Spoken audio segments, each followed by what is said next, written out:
ça va? La rubrique. Ça va pas faire que des heureux, hein, Tata Maïté. Ben oui, hein, tu sais. loi bi moom. loi bi voté nañ ko. dañuy jàpp si yàlla rek te xam ne loolu moom dara xanaa ñu changé avis comme gouvernement gi moom. mu ngi noonu rek. voilà donc vraiment di dellusiwaat ci aspect boobu noonu nga xamante ne boobu ba léegi ñu ngi ciy wax. donc muy méfait yi nga xamante ne dépigmentation bi da koy def mooy maanaam xeesal bi. lu waral loolu mooy que tey ils ont constaté que voilà avec la dépigmentation beaucoup de gens ont des problèmes de santé. Beaucoup de gens ont des problèmes de peau. À un niveau boo xamante ne après c'est irréparable. irréversible voilà donc parce que tout simplement tey booy xeesal tey mélanine bi nekk ci sa yaram nga xam ne mooy protéger sa peau bi da nga koy dafay yàq complètement et du coup tu es exposé à toutes sortes de maladies maanaam tey tu deviens super fragile. Pour un rien mën nga capter ay infections capter ay allergies capter plein de maladies yoo xamante ne mën na la atteindre directement du côté de la peau te dafay dem ci deret bi alors à ce moment là da ngay confronté wu ak ay feebar yoo xamante ne kenn mënu ko lijjanti daal maanaam ci gàttal te tamit tey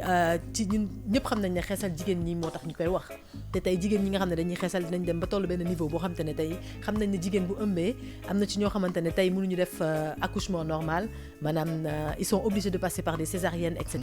Alors dans ces genres de moments là c'est compliqué pour les médecins parce que boo nekkee xeesalkat boo xam ne da nga yàgg ci xeesal da ngay dem ba sa peau bi dafay flasque donc pour que ñu mun ko jàpp pour mun ko ñaw wala pour mun ci def yenn opération yenn chirurgie yi ça devient super compliqué. Bien sûr, cicatrisation bi voilà cicatrisation bi dafay métti après mën na la bàyyil ay séquelles yoo xamante ne voilà donc dans le cadre médical ñoom seen bopp médecins yi ça ne les arrange pas.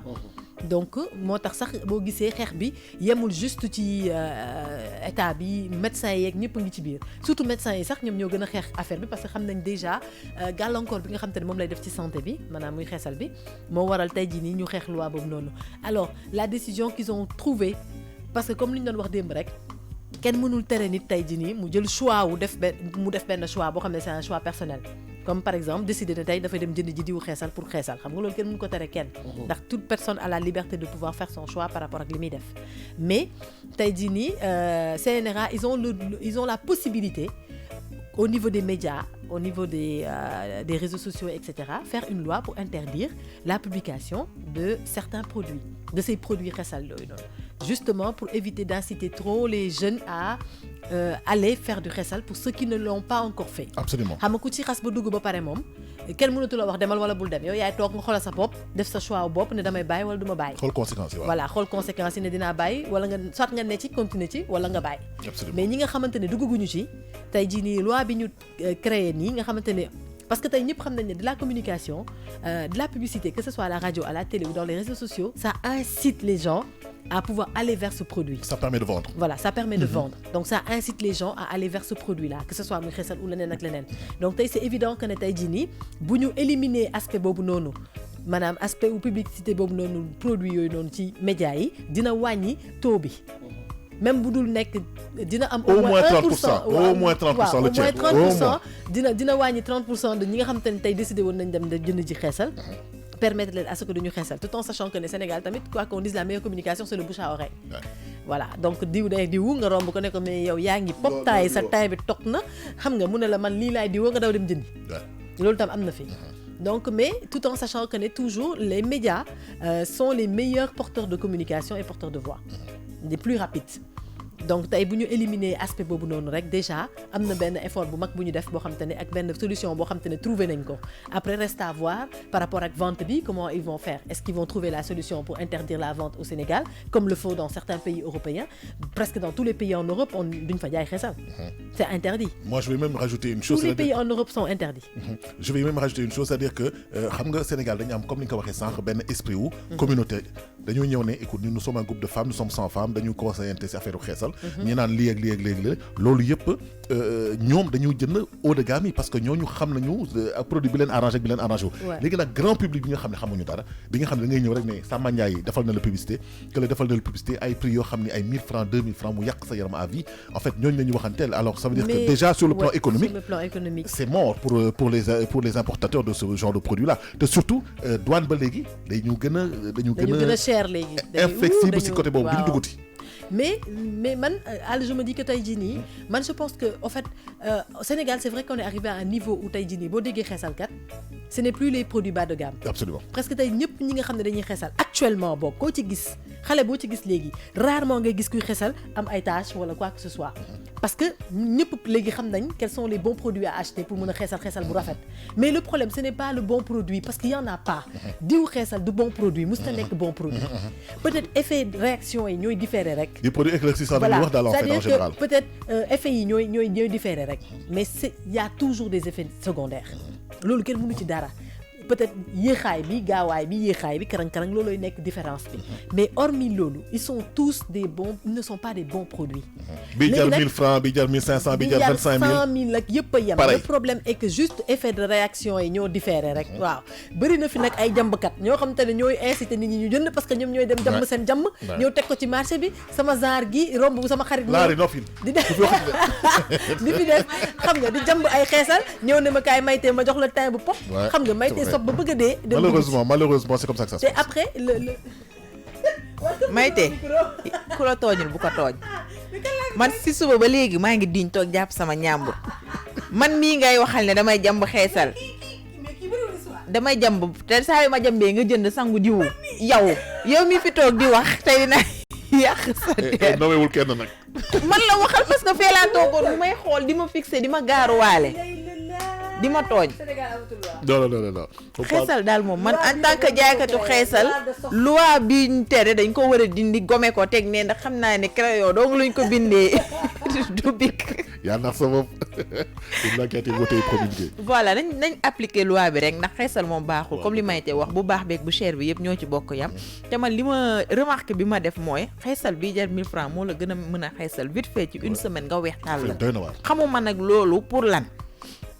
man je me pose toujours la question à savoir lan moo waral loolu da nga jënd sa benn diw jëndee ko 10 000 francs jëm kaw mën nga ko diwoo 6 mois sa yaram bi du soppeeku tant que defoo ci tube wala defoo ci leneen nga jënd benn diw boo xam ne yaa ngi ko jëndee bu ndaw bi 500 wala 750 bu mag bi 2500 bi nga xam ne loolu moo tax ñu tere publicité bi voilà nga xaaj ko ci digg bi jël ndox yokk ko ci ba mu foor boo ko diw mais bu ci def dara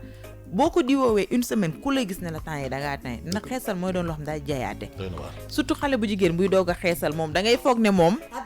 de ilaha illallah loolu dafa ëpp na xam nga dafa rafet premier xeesal dafa rafet mais de fur et à mesure ngay dem ba da ngay commencer di cere ba kenn dootu la xamati sa micro voilà maa ngi dellu fa ma toogoon. da nga ñëwoon nii rek sànni sa garab teesante rek man nekkeel nii rek. non témoignage dafa baax nag dafa am solo pour que nit ñi bàyyi loolu. non mais sérieux xam nga tey man li muy wax sax laay dellu si parce que tey quand on parle da nga jënd benn produit boo xam te ne oto xam nga tey loolooy danger bi parce que tey boo jëndee benn produit boo xam te ne par exemple cherul 1000 francs la mu xeesal la produit bi lépp def nañ ko ci biir ba pare. yaa ngi dégg donc benn prix ngay fay. et c'est chimique. benn prix ngay fay nga am obtenir li nga bëgg tey commercialement parlant nax bi fi mu nekk mooy ñi nga xamante ne dañ lay jaay produit yu cher yooyu noonu dañ lay jaay lii à part jaay la lii à part jaay la lii à part jaay la lii à part yaa ngi dégg léegi yow booy diw yooyu yëpp nga jëlaat regroupé ko def ko ci benn diw bi pour mën a am li nga xamante ne moo nekk ci produit wu 1000 francs kon xam nga loolu déjà arnaque la parce que tey jii ni mënoon nañ jël loolu yëpp mélanger ko benn yoon ci benn diw bi jaay la ko mais juste rek financièrement parlant ils vont détacher le tout créer ay affaires yu bëri pour que jënd bi tamit gën a bëri ñoom ñu mun ci gën a am rentabilité boo seetloo noonu lay demee parce que tey su ma ñëwee di jënd diw da ngay gis ñu bind la léegi lait éclaircissant léegi foofu lañ koy noonu lañ koy tuddee yemale ko foofu ne la léegi boo bëggee éclaircissant bi yegg niveau bi da nga ciy dolli sérum bi dolli ci xawma lan bi def gommage bi voilà loolu noonu lañ koy defee alors moom mooy waral tamit d'une certaine manière li tax tey nit ñi gën a dugg ci xeesal bi parce que méthode boobu tamit c'est une bonne méthode parce que vitesse bi nga xamante ne moom nga war a xeesalee ak effet bi nga xam ne lay gaaw am ci sa yaram dafay yéex tu prends le temps de bien traiter di bien diwu pour mën a egg niveau bi mais Tata Maïté on est d'accord que là en ce moment on est en train d'inciter les gens à ne pas le faire. Oui, c'est ce que je suis en train d'expliquer. Exactement. Non, j'explique juste les méthodes et les différences qu'on a aujourd'hui. Avant, ce sont des choses qui n'existaient pas. Aujourd'hui, ça existe. Pourquoi ? Parce que voilà, commercialement parlant, dans l'aspect marketing, il y a cet aspect-là qu'ils ont instauré aussi pour pouvoir pousser les gens. En fait, en leur faisant comprendre que quand le produit est cher, il est meilleur que quand le produit n'est pas cher. Alors, y a pas de meilleur dans les deux parce que ñaar yëpp seen même résultat la ñu. baaxul résultat bi mooy nga diw xeesal laal sa voilà court terme la ak long terme rek. mais bu ci nekk sa mélanine bi yaa ngi koy détruire donc le fait que ngay détruire sa mélanine bi rek ak nu mu munti demee ndax long la court la ndax produit bu baax la ak produit bu cher la ak produit bu yomb. le résultat final mooy que sa der bi yaa ngi koy yàq. point après nag effet négatif yi c'est pareil partout am na ñoo xam te ne comme on a dit la dernière fois ay gélules la ñuy jël ay gélules yoo xam ne ultra rapide la def maanaam da nga koy naan 2 jours nga wex taal. am na dégg naa tamit piqûre bi. am na injection am na lu nekk am na ñoo xam ne dañuy roccee ko am na ay savon yoo xam ne da nga koy jël nga bomb ko sa yaram bi nga pare nga lelli sa peau bi nii. nga changé day mel ni moo génn ci sa yaram lu noir lii gis nga sama teint bu noir bii day teg lii non je veux dire marron bii ngay gis nii day teggeeku indi beneen teint mu mel ni sa der bi ngay mujj fekk ji nga mel ni sa chair bi ngay mujj fekk ji comprendre nga alors yooyu man je me dis sax comment ces gens-là peuvent imaginer faire des choses comme ça ndax sax si mentalement ndax ñoom bu ñu gisee loolu noonu maanaam yow sa der bi nga koy xolli ndax loolu yenu na maanaa non ndax loolu yenu na maanaa ndax loolu du yóbbu sa fit parce que man je me dis nga dem ba naan da ngay xolli sa yaram bi ça veut dire que là on est au summum des choses quoi kon produit boobu noonu acide bi nekk ci biir ak lu bon li nekk ci ba war a mën a tax mu leel parce que yow tey chaque jour yaa ngi sangu yaa ngi bomb sa der musta leeleeku nga ñëw jël benn produit nii rek def ko sa yaram rek sa der bi leeleeku ça veut dire que produit boobu noonu li nekk ci chimie bi nekk ci moom jéggi na dayoo et les gens le font sans arrière-pensée tranquille ñoom pour ñoom instant yi toj nañ fi te Sénégal on a une mentalité de dingue boo xamante ne la ñu am boo xam ne yaakaar nañu tant que xeesuñu du ñu tekki seen àdduna. dëgg la pour ñoom il faut que ñu xees pour mën a tekki il faut que ñu xees pour mën a bokk ci société bi ñu teg ko fan. complexe rek. ñu teg ko fan ñaata ministre lañ fi gis ñaata député lañ fi gis ñaata kii lañ fi gis yoo xam ne mosuñu xeesal te pourtant ils sont à un niveau supérieur boo xamante ne yow lu la tere yow gëm sa bopp xam na ne war nga mën a yegg foofu. ñaata journaliste ñaata voilà ñaata homme public ak femme publique nga gis ay femmes yoo xam ne. Soda Mama Aminata Tall. Non mais en Europe femmes ay femmes yoo xamante ne tey jii nii elles représentent le Sénégal partout dans le monde elles ont gardé la couleur de leur peau est-ce que loolu dafa tax tey jii nii le fait que ñu ñuul noonu dafa tax tey ñu bañ a am liggéey wala bañ a am place ci société bi da ngay gëm sa bopp c'est pas parce que da nga xees rek que ni que loolu mooy war a tax nga def yenn yi tey da nga koy xoolee tey ci publicité yi parfois sax dañ lay duteloo parce que da ngay dem casting publicité effectivement ñu woote casting publicité nga dem ci casting bi tu te rends compte que y a que des blanches y a que des filles teint clair si saa si nga lem sa genn def demi tour dem ñibbi parce que da nga lay leer ba leer ne duñ la jël parce que ñoom seen objectif xees bi la moo tax quand il y a eu la campagne ñu kukk boobu noonu waaw xoolal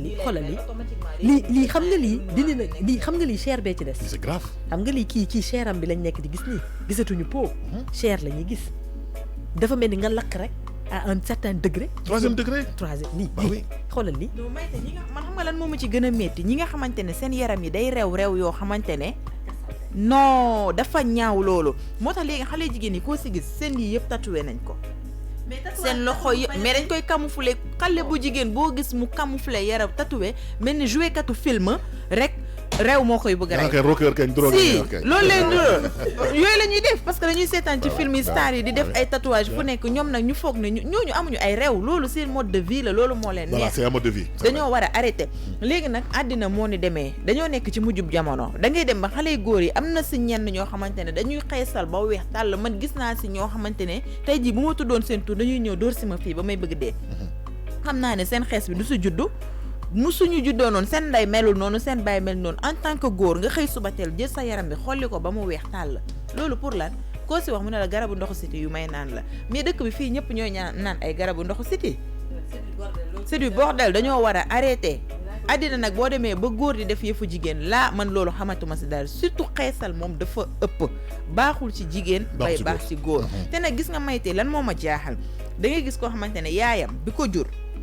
xeesal na ba ronron pe yow peru bëtam bi rek ngay gis ci kanamam bi moom inconsciente qu'elle day dem marché dem jënd xeesal ñëw jàmb te moom am na exemple boo xamante ne mu ngi dëkk ak moom ci kër gi yaayam waroon na ko jox exemple boo xamante ne danaan ah man kat li dal sama yaay jomm ma mën na maa dal naa bàyyi xeesal bi mais comme ça ñun ay porteurs de voix lañ wax rek la ñu mën nañu continuer di wax man j'en suis sûr et certain que mën naa ko waat ni gis nga lii ñu génnee nii am na ñoo xamante ne duñ ko lijjantiwuñu loolu ci àddina biñ ko waxee démb profité nañ dem jënd seen xeesalu at daal di denc def seen ravitaillement def seen mais effectivement c'est que loolu moo dommage en fait da ngay ànd ak nit nga gis nit xeesal ni mu def ci moom nga gis ko mu xeesal ba yaram bi yëpp timpi tampa ñaaw salte yow nga dem jënd même xeesal bi nga ne da ngay diw yow en espérant que ne tu auras un meilleur teint que moom yow lan nga ko gënee ba war a mën a am teint bi dàq bosam affaire bu doy waar wala lan nga ko gënee ba yow war nga war a nekk en santé moom mu nekk en mauvaise santé amul benn sens xoolal lii mais est-ce que xam nga ne xeesal nii lay njëkk def sa yaram bi gis nga bu commencé yàgg ci yow sa kanam bi yëpp picc lay def da lay def benn dafay mel da lay jigadi ay tâches après nag gis nga tâches yooyu noonu nga commencé traité tâches yooyu gën a jënd ji produit bu gën a fort ngay dem jëndi pour dindi loolu plus lay def dafay fekk ni demuloo si dermatologue wala ngay defal sa bopp non dermatologue lan lii dermatologue boo demee dina naan bàyyil xeesal doy na waar Mayte Mame Thierno Dieng dermato képp ku xeesal ba dem fa balaa mu lay faj dina la taj 1 heure de temps yoo xamante ne jour boobu day mel 3 jours nga nekk ak moom dina la xas ba dóor rek la dul def ba dañoo war a arrêté bu pare ñoom dermato yi lu ñu la bindal garab peut-être di nga tane mais wér moom doo ko def c'est sûr parce que am na yenn yi opération yaakaar naa moo la mën a tàqaleeg moom wala yàlla nattu la nga teel a waat ci liggéey kese moo la mën a natt parce que yenn yaram yu cere yi lii cancer la dëgg la lii cancer la cancer yi nag xam naa dafa bëri ay façon parce que boo demee ba sa peau yi commencé di mel nii lii lan la doy na waar Maïté léegi quel est le conseil en tout cas daal di wax ne en Afrique tout entier le Sénégal est le 2e pays consommateur de xeesal. Absolument. Après le Congo. ñun ñoo topp ci waa RDC Congo RDC. Voilà. Ça veut dire que c'est grave. Ouais. C'est très très grave que ñu nekk 2e pays en Afrique ak Afrique ni mu toll 2e pays consommateur de xeesal. Ouais. Pourquoi? Parce Parce qu'on a honte de notre peau. Absolument. On a honte de notre teint. Amul benn sens. tey ñuul yaa ngi fi rafet ba mel ni per am na ci ñoo xam ne dañ lay romb non ñun sax xam nga yow man ak yow sax on n'est pas noir à 100% tey mënuñu traiter suñu bopp de noir parce que musuñu ñuul comprendre nga musuñu ñuul dañoo mus a am teint chocolaté parce que voilà métissage bi moo tax wala leneen ak leneen te y a des gens yoo xam te ne tey ils sont on peut dire qu'on est des peaux noires parce que effectivement on est des peaux noires mais métissées parce que peut-être am na benn mélange bu am ci ginnaaw man tey dama koy xoolee sama bopp sama yaay ñuulul noonu sama papa dafa xees donc c'est normal que tey jii nii ma bañ a ñuul kukk donc am na ñoo xam ne mais am na ñoo xam te ne dañu judd ñuul am ñuulaay boo xamante ne buñ la rombee tu as juste envie de les embrasser tellement que dañu rafet gis nañ ci en plus finir c'est des belles femmes les plus belles femmes au Sénégal sax ba moytu dañoo ñuul parce que tey ñii di xeesal am na ci ñoo xamante ne tey bu ñu ñuuloon doo leen xool xeesal boobu moo leen dimbali ba nit ñi mën leen xool peut-être loolu sax mooy complexe bi war a tax sax elle se casse la tête pour xeesal pour que ñu mën leen au moins di leen gis parce que pour ñoom tant que ñu ngi xees elles se font remarquer parce qu'elles se croient moches alors que moche te amul benn jigéen ñaaw boo defaree sa bopp nga rafet ñëpp gis nañ ko fii make-up yaa ngi nii des fois nit make-up ba romb la nga ne wow kii xanaa Kim Kardashian la fekk ne wow poudre geeg farage bee bëri ci kanam bi loolu la rek ak fond de teint bu du jeex donc vraiment nit ñi nañu bàyyi xel ci loolu ñu ci woowaat nit ñi bu baax di leen ci ñaaxaat bu baax ku nekk nag tu as le droit de faire ton choix tu as le droit de vivre ta vie comme tu le sens mais tey tamit booy dund sa dund tamit fexeel ba bu mu doon musiba pour yow suba. pas au détriment de ta santé. voilà pas au détriment de ta santé. C'est important. donc vraiment bu nekkee da nga nar a diwu xeesal ba war a egg niveau boo xamante ne tey jii nii da nga ci nar a am ay problème de santé. man nag yaakaar naa ne dara jaru ko fi ci àdduna. dëgg la boo toogee ak ni nga mel bu fekkee yàlla sa biir yoonu sa dund. tracé na ci ne da nga war a egg fi nga war a yegg ala kuli aay loolu kenn du ko dindi loolu dara du ko dindi di nga ci yegg te doo soxla xeesal doo soxla pose hanche doo soxla chirurgie esthétique doo soxla dara dëgg la mais man li ma bëggoon laaj balaa ngay tëj seen loolu ngeen di def make-up bi ñoom it mbaa du mel ni xeesal bi ci fii ak ci kanam tuuti non en fait make-up bi défaut bi ci am loolu dinañ ci ñëw mais loolu c'est plutôt aspect dafay yàq en fait dafay naka lañ koy waxee sa fermeté wu peau lay alléger lay oyofal tey quand tu mets beaucoup de poudre peau bi day lâché en fait voilà ngay def beaucoup de poudre maanaam fermeté bi sa kanam bi war a am dootu ko amati peau bi day lâché en fait lan moo tax fermeté boobu nga koy am mooy il faut que ngay lifting sa kanam bi wala ngay def ngay lifting régulièrement sa kanam may te question peau bi day lâché wala ça veut dire waaw dafay lâché day bàyyi loolu sa peau bi ok parce que ay produits chimiques la tamit quoi qu'on dise les poudres et cetera donc moo tax ñu naan waruloo di maquiller wu tous les jours parce que à force de te maquiller tous les jours da ngay fermeté bi nga xam ne sa peau kanam bi am na ko daf koy ñàkk donc du coup ce qui va se passer mooy la plupart ils sont obligés d'utiliser des produits tonifiants di utiliser ay produits lifting pour mën a raffermiraat encore gis seen naa peau sax benn genre bombe. voilà bu ñuy def pour mën a raffermir peau bi mais loolu ay façon voilà ay bëri na boo quoi xamante ne pour boo defee sa make-up ba pare la mooy tax sa kanam bi du faare mais nit ñi dafa am leen loo xamante ne xamuñu ko ci maquillage boo koy jënd da nga war a xool ingrédients yi ci nekk comme ni ñuy bindee ci ordonnance ingrédients bind yëpp mooy les composants am na yoo xam ne dafa am parfum boo ko defee sa kanam gi dafa lay lakk ba pare maquillage kenn waru ko def di ko fanaanoo wala nga koy yendoo ci naaj bi pare bu fekkee ne da nga war a toog ci plateau bi def sa benn maquillage boo pare da nga war a jël automatiquement sa disque ak sa démaquillant fomp ko Laari. si Ouais, mais lii c'est un bon plan lundi. si Il faut aider même les gens, boo hein. raxasu sa kanam Ils ont des ak problèmes. saabu parce que saabu bi aussi mën na bañ a set sa diw bi nga xamante ne moom nga tàmm di ko diwoo si sa yaram ngay jël nga démaquiller ko boobu mooy meilleur démaquillant Ok, da ça, lay c'est un bon plan, hydrater dindi waale yi nekk nit ñi nag xamuñu loolu loo warti looy def sa kanam gi da nga war a xool ingrédient des fois da ngay jël benn démaquillant def ko sa kanam gi day saf ba mel ni sa bët yi sax dafay weex Dëgg la. fekk yow liiroo ko nit doo jël benn produit parce que nit ku nekk am na loo xamante ne da nga ko allergie mënoo ko utiliser boo ko utiliser daf lay indil yeneen ay problème Absolument. voilà moo tax nag loolu dañ ci war di bàyyi xel Non mais loolu sujet la. waaw lundi ñu ñëw sax. incha allah Tata Maïté looy tëjee. voilà donc 8h05. di wax ne loi bi nag voté nañ ko Ouais. képp koo xamante ne tey jii nii ak boog entreprise bu munti doon au Sénégal buy liggéey ci média que ce soit dans les réseaux sociaux comme les sites de vente privés yi nga xam ne dañu nekk ci biir réseaux sociaux yi médias yi rajo yeeg télé yi ku ci defati publicité wu xeesal daan dina dal sa kaw. Absolument, c'est important à Voilà, savoir. donc vraiment jaaykatu xeesal yi moom xaw ma ban solution ngeen di wër de xanaa ngeen yor tama di dox ci mbedd bi di tënk-tënk te même loolu di publicité la. annoncé te loolu sax mais- même loolu publicité la publicité la. Ouais, gars yàgg nañ fi. Loolu dara, tapage c'est la. que ci télé yi. Non, c'est juste pour expliquer, mais Voilà. les produits xeesal les plus vendus, c'est ceux qui sont à la télé. Absolument. C'est ceux qu'on montre à la télé, à la radio, qui font du bruit. Absolument. moo tax sax ñoom ñu jékki-jékki woon benn période commencé woon di communiquer lu bëri. parce que loolu moo leen di permettre ñu am chiffre d'affaires. su du woon loolu mun yàgg nañ fay nekk mais léegi boo seetloo il y a 2 ou 3 ans de cela les télévisions sont submergées de produits xeesal. Absolument. Submergées c'est-à-dire que amul série booy seetaan sax te début série ba fin série bi amul 5 xeesal. Tamit dëgg. gi seetlu woo leen loolu. Voilà. début série bi ba fin maanaam début premier épisode bi ci boppam balaa moo commencé maanaam before beeg ak after bi before bi rek 5 xeesal dinañ ko fa publicité. D'où la loi after du bi Sénégal. ñu Voilà. dolli ci 20. Attends on va où à la longue sax yow ça t'agace yow mi di seetaan série bi parce que tellement que tu vois de la publicité de xeesal que t'en as marre. après ngay tëj ma dolli la ci benn affaire xeesal moom boo koy def xamal ne yow locataire nga kër jàmbur nga dëkk boo fayul rek on te fout dehors point. Mun nga ma tëjee rubrique bi tamit. Bon li sujet la de sujet bi mais en fait on Non, en reparlera voilà donc Mais c'est vrai ce que tu viens de dire. pour C'est dire important. aux gens faites le bon choix dans votre vie. Bah oui. Voilà on ne vous force à rien du tout.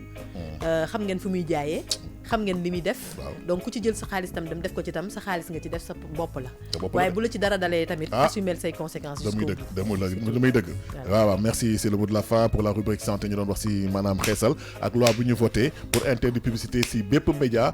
fi yow damay wax